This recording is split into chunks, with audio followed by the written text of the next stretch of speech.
Tom Brady is going to wind up as a Tampa Bay Buccaneer. Wrap your mind around that one. When you get yourself in a situation like this, this is a great opportunity for us to get to. We're going to be in it at the end. There's no team that's going to run away from us.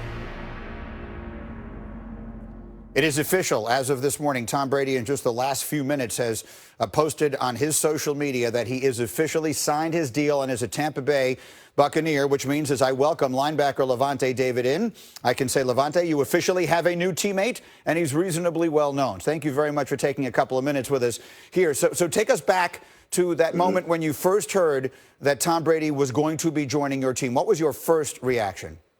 Honestly, I didn't want to believe it until I actually seen it. I had a lot of people hit me up, a lot of teammates hit me up saying, I think we about to get Tom Brady. I'm like, I'm going to wait on it. I'm going to wait till the official news. And that's the time kept getting closer and closer, and I kept hearing it. And then when it actually broke, man, I was excited. I'm glad to have a guy like an icon like Tom Brady to join us down in Tampa Bay, man. And it's going to be exciting times, man. It's going to be a great year for sure. What specifically does someone like him bring? We understand, obviously, all that he's accomplished. What specifically does bringing someone like him into your organization, do you believe, what specifically does that do? Obviously, winning. He knows how to win. And, the past whatever years, Tampa we haven't been that type of team to be winning, for whatever it may be. But we have a guy who can get us over that hump, every other year. We be right there, but we never find a way to get it done. So this guy right here who knows how to get it done, he can help us get over that edge with all the talent that he has around him, and the guys that we got that we bringing back, the young nucleus that we have coming back. So I can tell you for sure everybody's excited to get it going. You get to play with him now, and we have been doing some reporting that suggests there are a lot of players around the league who are interested in coming to Tampa to play there now with Tom Brady at quarterback. What do you know about that? What kinds of conversations have you had with other players?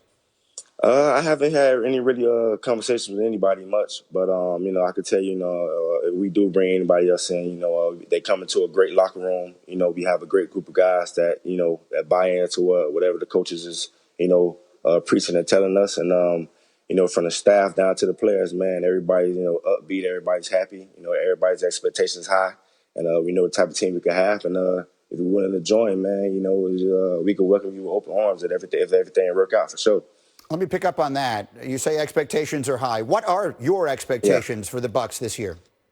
Yeah, me personally, coming from last year, how we ended the season, our expectations were high already, coming in, no matter who we had at, with the quarterback situation, no matter who we had at quarterback, I know our expectations were high. We was, going to fight to get into the playoffs this year. And even now, we bring Tom Brady in, those expectations even got even more higher, so everybody's going to be gunning for us, and everybody's going to try to prove, a point.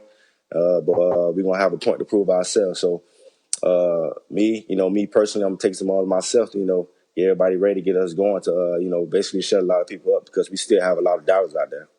And then finally, I would mention that also this morning, Todd Gurley has agreed to terms on a deal with the Atlanta Falcons. So you have the Saints, who've been very good for a while. Yeah. Your team adds Tom Brady. Gurley goes to Atlanta. Who's the team to beat right now in the NFC South?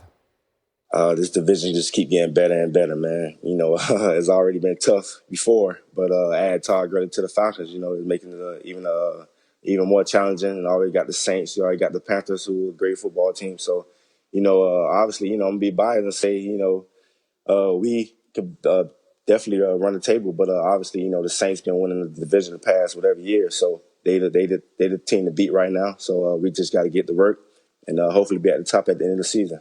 Fair enough. Well, listen, Levante, it feels like congratulations are the appropriate sentiment. Thank you very much for doing this. You stay safe, all right? And we will see you soon back on a football field as soon as we possibly can. Thank you very much for doing this morning. And I'll mention that we will continue to cover football for you all day long here on ESPN. Coming up after we wrap up, Get Up, we'll have First Take, then SportsCenter comes on, then NFL Live with all the latest from what continues to be a very busy week. The Jump is back with up-to-the-minute NBA news. SportsCenter comes back at 6 Eastern, then a primetime NFL free agency special at 9, and cap it all off with SportsCenter with Scott Van Pelt at 11 Eastern. So again, we will be here for you with all the sports news all day long on ESPN. Then there's this, Darius Slay on his way out of Detroit. They've agreed to trade him to the Eagles for a couple of draft picks. Slay spoke with the Mitch Albom show on WJR 760 in Detroit.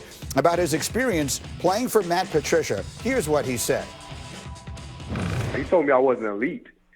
He told me I had no business working out with Richard Sherman and Talib because I wasn't elite. And those are guys are elite category, and I was just good. So I ain't had that much respect for Matty P that much as a person, because it was hard for me to play for him. So that was an interesting thing to hear. I've got Orlovsky and Swagoo back with me, and I was just looking up a quick number here, and that is that Matt Patricia in his 2 seasons is 9-22-1. The Lions fired Jim Caldwell after consecutive 9 and 7 years. So with that as the backdrop, Dan Orlovsky, what's your reaction to what we heard there from Darius Slay?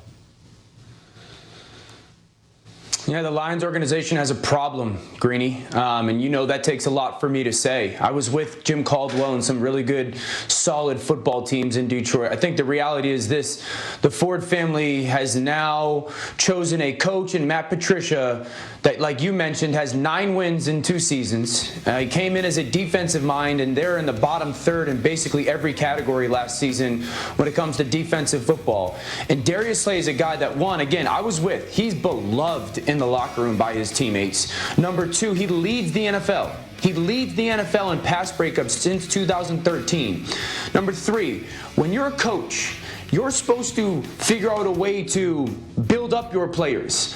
Every coach that I've ever been around that was worth something would always go, you know what? You will become who you spend your time with. So yes, go work out with Aqib Talib and Richard Sherman. Figure out what has allowed them to play at such a high level and see if you can even become better. You don't talk like that to your players, let alone one of the players who's one of the best players on your team. The Lions organization has an issue with their head coach, and that pains me to say because I root for them heavily. Swagoo, what do you think? Well, they're gonna have an issue for a while because they just extended him. This is this drives me absolutely nuts, man. Because the coach's job is to put a player in a position to be successful, and to Dan's point, also build those players up within your organization to get them to put out their best performances. Oh, and by the way, Darius Slay is elite. That is what his contract just determined. That's what his production just determined. So when you start having these conversations, when players come out and say these type of things about coaches, you know what that does around the league? I don't want to play for that guy. So more so than anything, Matt Patricia now has a stain on him from one of the best cornerbacks in the league. Yeah, it's disturbing. A lot of the Bill Belichick assistants tend to bring Bill Belichick's coaching style everywhere they go without his resume, and it doesn't usually